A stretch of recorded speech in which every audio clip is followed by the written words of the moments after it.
Hello everyone, welcome back to the channel. Hope आप सब बहुत ही अच्छे होंगे। मैं हूँ अभिलाषा और अभी हम जा रहे हैं थोड़ी सी ग्रोसरी शॉपिंग करने के लिए, क्योंकि हमें अपनी ट्रिप पर निकलना है कल सुबह। And it is going to be a 5 day trip. बहुत ही अच्छी जगह जा रहे हैं घूमने के लिए। तो बच्चों के लिए ना थोड़ा सा स्नैक्स आइटम लेना था यहाँ से। जैशु देखिए आराम से बैठने लगी अभी ये कार्ट में।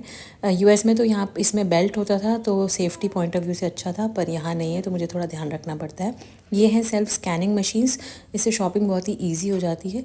आप यहाँ से बस एक ले सकते हैं और सारा कुछ जो भी आपके कार्ट में है उसको सब कुछ स्कैन कर सकते हैं। और जब आप काउंटर पे जाएंगे ना, बिलिंग काउंटर पे, तो रेडी टू बिल कि सारा कुछ आपके इसी मशीन में स्कैन होकर आ जाएगा। बस हम घर आ गए हैं और मैं सुबह के लिए ना थोड़ी सी प्रिपरेशन कर रही हूँ। मैं आलू सैंडविच लेकर जाऊँगी, आलू चीज़ सैंडविच। जब भी बच्चों के साथ में ट्रैवल करते हैं ना तो थोड़ा सा ले जाना घर से ज़रूरी होता है, क्योंकि कब कहाँ क्या मिलेगा पता नहीं है। और हम स्पेशली वेजिटेरियंस के लिए थोड़ा सा मुश्किल होता है यहाँ आउट ऑफ इंडिया कुछ भी चीज़ें मिलना।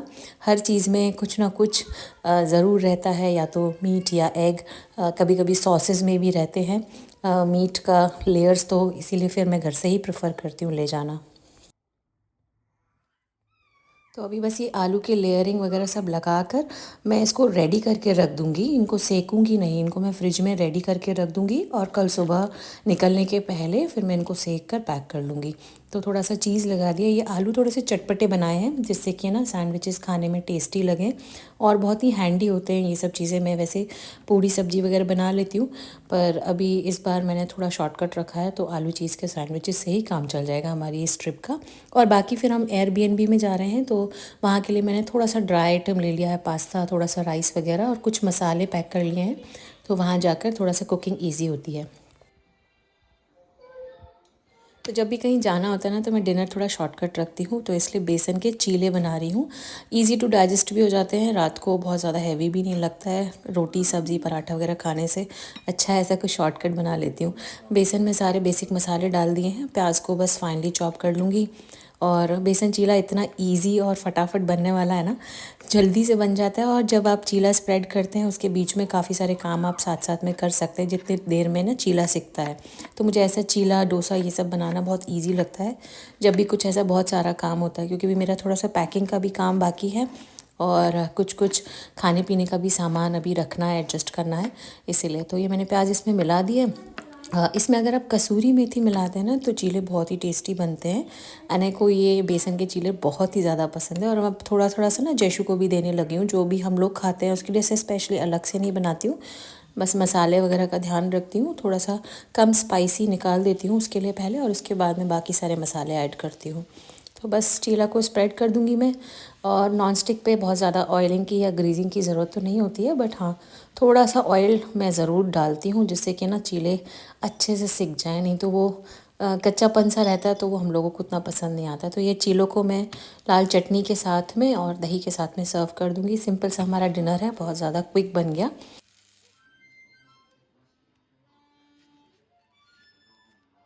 और देखिए मैंने लॉन्ड्री की थी, तो जैशु का ये ना फेवरेट टास्क है। उसे बहुत मज़ा आता है ऐसा, बस लॉन्ड्री बास्केट सामने रख दीजिए, उसे और कुछ नहीं चाहिए, कोई टॉयज़ नहीं चाहिए, बस ये कपड़ों को यहाँ से वहाँ ट्रांसफ़र करती रहती है, बास्केट से नीचे रखती है और नीचे से फिर बास्केट में रखती है। इसका फेवरेट टास्क है। साथ साथ मैं अपने काम सारे करती जा रही हूँ। और ये देखिए कितना बिजी है जैशु।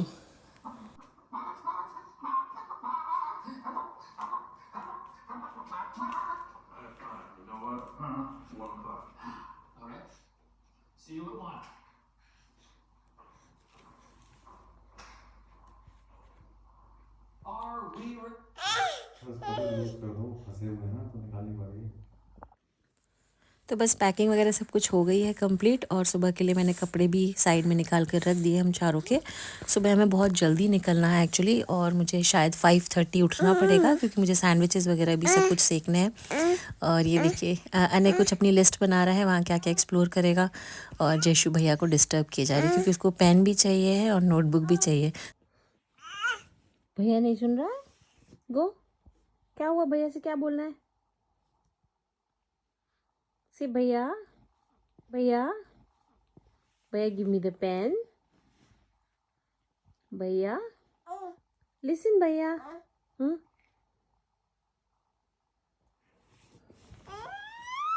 I demand you to write a piano piece. Come here. Come here. I'm trying to work to write a piano piece. भैया is not.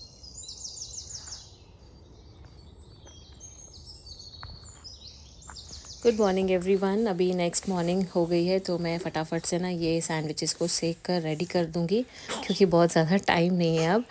एक्चुअली हमारी पहले फ़्लाइट है, उसके बाद में ट्रेन है, पर फ्लाइट पकड़ने के लिए भी हमें एम्स्टर्डम जाना है। तो एम्स्टर्डम के लिए थोड़ा सा हमारे घर से डिस्टेंस ज़्यादा है, 1.5 आवर्स लगता है। तो हमें घर से पहले बस लेकर फिर स्टेशन जाना पड़ेगा। स्टेशन से फिर हमारी ट्रेन है एम्स्टर्डम के लिए और फिर वहाँ से हमारी फ़्लाइट है। तो लंबी जर्नी है। और कई सारे आप लोगों में से लोग पूछते हैं कि बच्चों के साथ में प्रॉब्लम नहीं होती है क्या, इतना सब कुछ ट्रैवल हम कर लेते हैं। तो एक्चुअली ना बच्चे बहुत इन्जॉय करते हैं ट्रैवल में। और हमने इनिशियली बहुत छोटी छोटी सी 1-2 ट्रिप्स की थी यही समझने के लिए कि बच्चे कंफर्टेबल हैं कि नहीं, स्पेशली जैशु, क्योंकि अभी जैशु बहुत छोटी है। पर उसे इतना मज़ा आया और वो एडजस्ट हो गई। और बच्चे ना मतलब उनको भी बहुत मज़ा आता है। हमें ऐसा लगता है बच्चे कंफर्टेबल नहीं होंगे, पर अगर आप सारी चीज़ें एक साथ बच्चों के हिसाब की लेके चलें, कुछ खाने पीने का उनके हिसाब की चीज़ें लेके जाएं, कुछ स्नैक्स लेकर जाएं, उनको एंगेज करने के लिए ना मैं हमेशा टॉयज़ रख लेती हूँ जैशु के, तो फिर वो एडजस्ट हो जाती है। और स्ट्रोलर मैं हमेशा कैरी करती हूँ जिससे कि स्ट्रोलर में वो कंफर्टेबली सो सके, क्योंकि वो स्लीपिंग स्ट्रोलर भी बन जाता है और सिटिंग स्ट्रोलर तो है ही वो। तो थोड़ी सी लाइफ है ना इजी हो जाती है ये सारी प्रिपरेशन करने से। बस अब मैंने ये सैंडविचेस पैक कर लिए हैं, तो अलग अलग फॉइल में पैक किए हैं जिससे कि एक एक फॉइल में पकड़ा दूंगी और हम सब लोग आराम से अपना ब्रेकफास्ट कर सकते हैं। तो हमने ट्रेन बोर्ड कर ली है।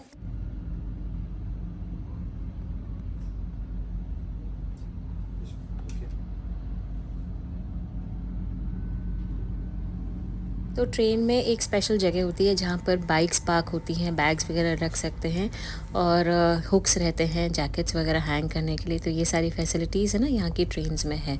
अभी देखिए जैशु सुबह बहुत जल्दी उठ गई थी तो सो गई है, आराम से पहले खेल लिया उसने और थोड़ा सा खाना वगैरह सब कुछ खा लिया। हम पहुँच गए हैं यूत्रिक सेंट्रल, क्योंकि एम्स्टर्डम जाने के बीच में ना 2-3 स्टेशंस पड़ते हैं, डिपेंड्स कौन सी ट्रेन ली है। तो अभी हम आ गए हैं एम्स्टर्डम और ये स्लाइडिंग रहते हैं, इससे आसानी रहती है स्ट्रोलर या कोई भी बैग्स ले जाने में। ये मोस्टली बाइक्स के हिसाब से ना सब बनाए जाते हैं स्टेशंस, क्योंकि यहाँ बाइक्स बहुत ज़्यादा पॉपुलर हैं। और अभी हम जा रहे हैं अपनी फ़्लाइट के लिए। जैसे उड़ गई है और बच्चों के साथ में ना मज़ा आता है, थोड़ा सा एडजस्टमेंट होता है।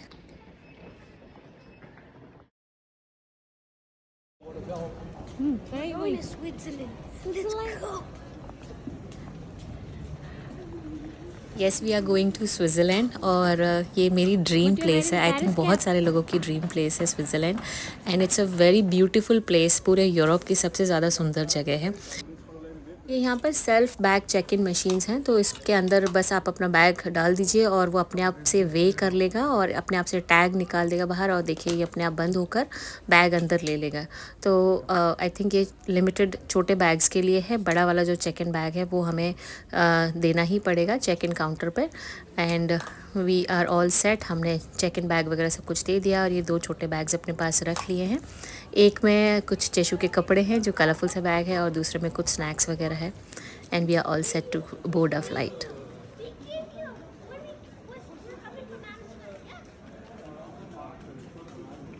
Where are you going? Huh? Gumi? You going Gumi?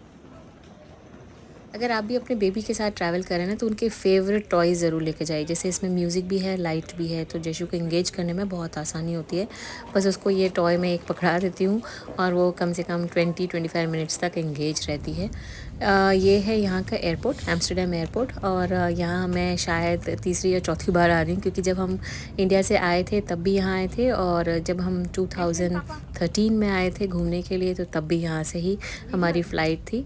Amsterdam is very beautiful. मैं हमारा शायद नेक्स्ट ट्रिप एम्स्टर्डम घूमने का ही रहेगा। हमारा घुमा हुआ है पर अने के साथ में घूमना है। स्ट्रोलर को मैंने यहाँ पर दे दिया है और हम जर्मन एयरवेज से फ़्लाई कर रहे हैं।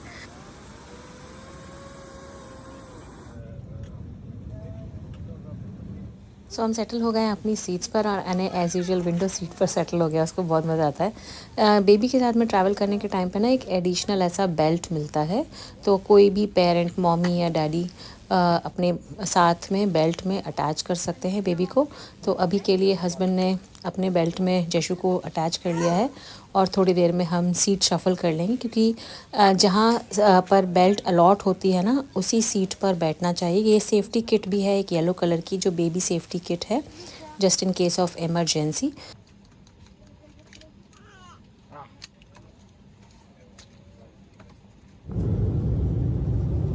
One of those things will be my school. Oh my god, you can. और हम कितने भी बड़े हो जाएं, फ़्लाइट में कितने भी बार ट्रैवल कर लेना, ये सारे व्यूज़ देखने में बहुत ही ज़्यादा फ़ैसिनेटिंग लगते हैं। मुझे बहुत मज़ा आ रहा था। अने ने ये सारी क्लिप्स लिए क्योंकि वो विंडो सीट पर ही बैठा था, तो अच्छा लगता है ऊपर से नीचे इतना छोटे छोटे सब कुछ देखने में। ये देखिए कितने छोटे छोटे से क्लाउड्स दिख रहे थे, और ऊपर से एक्चुअली नज़ारा समझ में आता है कि वो शहर कितना सुंदर है। तो ये एम्स्टरडेम का नीचे का पूरा पोर्शन है एंड इट्स रियली ब्यूटीफुल। ये क्लाउड्स और ग्रीनरी के साथ में ना कलर कॉम्बिनेशन बहुत अच्छा लग रहा था। आई डोंट नो कैमरा में कितना जस्टिस हो रहा होगा ये कलर्स का, लेकिन एक्चुअली में बहुत ही सुंदर लग रहा था। सो बस अभी जैशु सो गई है, थोड़ा सा वार्मथ मिली उसको, गर्माहट में उसको सुला दिया तो उसे अच्छा लगा। थोड़ी नींद हो जाएगी फ़्लाइट में, और एक्चुअली है ना बेबीज़ को जितना नींद हो जाए फ़्लाइट में उतना अच्छा है, नहीं तो उनके कानों में बहुत पेन होता है। तो बस उसको सुला दिया है अभी, and now we will reach.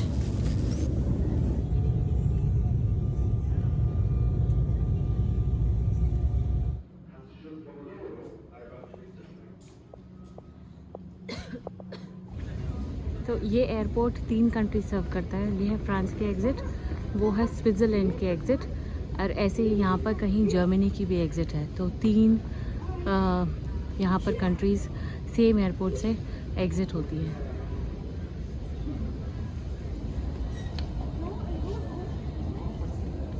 तो हमने अपने बैग्स वगैरह सब ले लिए हैं और यहाँ थोड़ा सा फ़ोटो सेशन करा लिया, क्योंकि मुझे ये बात बहुत फ़ैसिनेटिंग लगी कि एक ही एयरपोर्ट 3 कंट्रीज़ को सर्व करता है।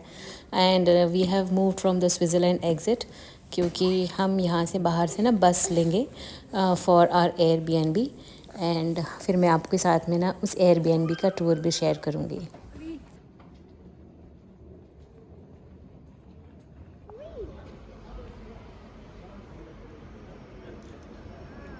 ये काफ़ी बड़ी बस थी, एंड ये बेज़ल के लिए बस जा रही है, और इसमें देखिए आप 3 डोर्स हैं, काफ़ी लंबी, एकदम ट्रेन जैसी दिख रही थी। एक्चुअली ये ट्रैम जैसी, पर ये बस है।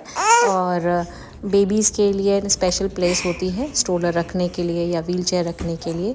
एक स्पेशल डेडिकेटेड एरिया होता है बसेस में, और उसमें हुक्स भी होते हैं। अगर आप स्ट्रोलर को लॉक नहीं करें तो हुक से भी टक कर सकते हैं। तो बस हम अब जाएंगे अपनी डेस्टिनेशन पे।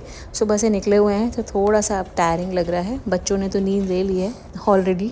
अभी हमें एक्चुअली एक ट्रेन लेनी है और उसके बाद में फिर हम अपने डेस्टिनेशन पे पहुंचेंगे।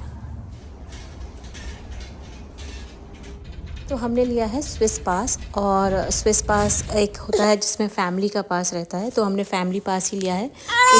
इसमें सारी ट्रेन्स, ट्रैम्स या बसेस है ना फ्री हैं, क्योंकि हम ऑलरेडी इसका प्री पेमेंट कर चुके हैं। तो 4 दिन का जो स्विस पास था वो अराउंड 400 यूरोज़ समथिंग का था, और 6 दिन का 600 समथिंग यूरोज़ का था। तो हमने 4 दिन का स्विस पास लिया है, क्योंकि 5th डे वैसे भी हमें वापस जाना है, तो उस दिन की हम टिकट्स वगैरह ख़रीदेंगे। It is very convenient. Swiss pass के साथ में ना आपको टिकट लेने की टेंशन नहीं होती है, और आप आराम से ट्रैवल कर सकते हैं। सारी ट्रेन्स, सारी बसेस में it is free of cost, क्योंकि आप ऑलरेडी उसका पेमेंट कर चुके हैं। ये यहाँ के ट्रैश कैंस, अलग अलग चीज़ों के लिए अलग अलग कैंस हैं। और यहाँ पर ना ट्रैश सिस्टम थोड़ा सा स्ट्रिक्ट है, क्योंकि घर में भी जो हम ट्रैश एग्ज़िट करते हैं ना, तो उसके लिए भी थोड़ा सा स्ट्रिक्ट है। We can't drop anything in any can. हर एक चीज़ के लिए एक स्पेसिफिक कैन होता है। तो अभी हमने इंटरलाकिन के लिए ट्रेन ले ली है बेज़ल से, और यहाँ से हम जाएंगे इंटरलाकिन, और फिर वहाँ पर हमारा होगा फर्स्ट एयरबीएनबी।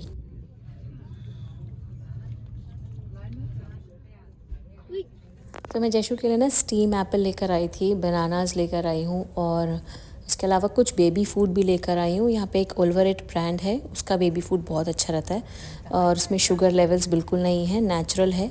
तो सिर्फ फ्रूट्स की प्यूरीज वगैरह हैं, तो मैं वही लेकर आई हूँ। तो जैशु को अच्छे से खिला दिया और इजी टू कैरी भी है। और फ़्लाइट्स में भी मुझे ये बाद में पता चला कि आप बेबी फूड कैरी कर सकते हैं। तो अगर आप भी ट्रैवल कर रहे हैं अपने बेबी के साथ में, तो आप बेबी फूड, वाटर बॉटल, वो सब कुछ कैरी कर सकते हैं। फॉर्मूला ऑफ कोर्स कैरी कर सकते हैं, ये मुझे पता था। पर ऐसी लिक्विड वाली चीज़ें फ़्लाइट्स में जनरली अलाउड नहीं होती है। पर ये बात मुझे फ़्लाई करने के बाद में पता चली जैशु के साथ में, जब फ़्लाइट अटेंडेंट ने मेरे से पूछा चेकिंग के टाइम पे, are you not carrying baby food, तब मुझे समझ में आया बेबी फूड कैरी कर सकते हैं। बस जब सिक्योरिटी चेकअप होता है उस टाइम पर आपको वो निकाल कर बाहर शो करना होता है, दैट्स इट। तो अभी हम लोग देखिए इंटरलाकिन पहुंचने वाले हैं और अभी से ही स्विट्ज़रलैंड के नज़ारे शुरू हो गए हैं। बहुत ही सुंदर ब्यूटीफुल से नज़ारे। और अब भी आई होप हमारे साथ भी ये नज़ारे एंजॉय करेंगे ये व्लॉग्स के थ्रू।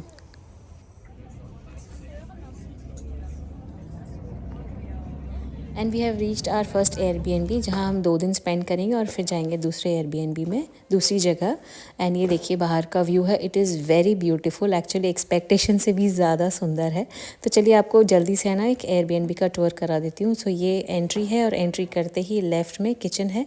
मोस्टली एयरबीएनबीज़ में ना आपको सारी ज़रूरत की चीज़ें मिलेंगी, आप कुक भी कर सकते हैं। ऑफकोर्स घर जैसा कन्वीनियंस नहीं होगा। यहाँ पे डाइनिंग एरिया था, बस बेबी चेयर नहीं थी, उससे हमें थोड़ी सी मुश्किल हुई। This was the bedroom. और फ़ोटो में बहुत बड़ा दिख रहा था, लेकिन यहाँ अंदर आकर हमें थोड़ा सा छोटा स्पेस लगा। This is the bathroom. So अब तक के एयरबीएनबीज़ में जब तक हम रुके हैं ना जैशु के साथ में, तब तक हमेशा हमें कस्टमाइज़ करके मिला है। तो बेबी के हिसाब से बेबी चेयर मिली है, एक छोटी सी क्रिब मिली है जिसमें हम बेबी को सुला सकते हैं। पर इस एयरबीएनबी में उस हिसाब का कुछ नहीं था, पर हाँ नज़ारा बहुत ही सुंदर था। एंड सारी कन्वीनियंस की चीज़ें मिलती हैं यहाँ पर। हेयर ड्रायर मस्ट रहता है, ये शैम्पू या फिर और ज़रूरत की चीज़ें हैं, टॉयलेट रोल्स वगैरह। बाकी कुछ एक्स्ट्रा वहाँ पर भी रखा हुआ है। And this is the oven must होता है। माइक्रोवेव ऑप्शनल है, बट हाँ किसी किसी एयरबीएनबी में रहता है। कुकिंग ऑयल्स, थोड़े बहुत बेसिक मसाले लाइक शुगर, सॉल्ट, ये सब कुछ ज़रूर रहता है। सो कुछ बेसिक कटलरी है, नाइफ्स वगैरह हैं, कुछ बेकिंग पैन्स हैं, क्योंकि अवन है तो बहुत सारे लोग बेक भी करते हैं। यहाँ पर कुछ बाकी के यूटेंसिल्स हैं, कुकवेयर्स हैं। तो जो भी बेसिक थोड़ी बहुत कुकिंग होती है वो आप कर सकते हैं। यहाँ पर फ्रिज है, कॉफ़ी मशीन और केटल, इलेक्ट्रिक केटल है, सैंडविच मेकर। तो ऐसा एयरबीएनबी में ना अलग अलग जगह पर अलग अलग के इलेक्ट्रॉनिक्स मिलते हैं। और इस सारे एरिया में बहुत सारे मैप्स लगे थे। यहाँ पर थोड़ी बहुत और स्पाइसेस और कप्स वगैरह थे। सो बेसिकली आपको एयरबीएनबी में ना अलग अलग चीज़ें मिलेंगी। यहाँ पे बहुत सारी बुकलेट्स थी, कॉफ़ी के रीफिल्स थे, एंड यहाँ पर कुछ क्लीनिंग सप्लाईज थी। सो चलिए दोस्तों, आज के लिए बस इतना ही। मिलती हूँ मैं आपसे कल स्विट्ज़रलैंड के डे 2 में बहुत सारे और ब्यूटीफुल से नज़ारों के साथ, और भी कई सारी जगह जो हम एक्सप्लोर करने वाले हैं वो सब के साथ में। आई होप आपको ये आज का व्लॉग अच्छा लगा हो। अगर अच्छा लगा है तो प्लीज़ एक लाइक ज़रूर कर दीजिए और अपना कमेंट ज़रूर ड्रॉप करिए। आपके कमेंट मेरे लिए मोटिवेशन का काम करते हैं। मिलती हूँ मैं आपसे कल एक नए व्लॉग में। Till then bye bye, take care, lots of love and keep smiling and keep making memories just like us. Bye bye. If you can flip the camera around, there are gems here. Yeah.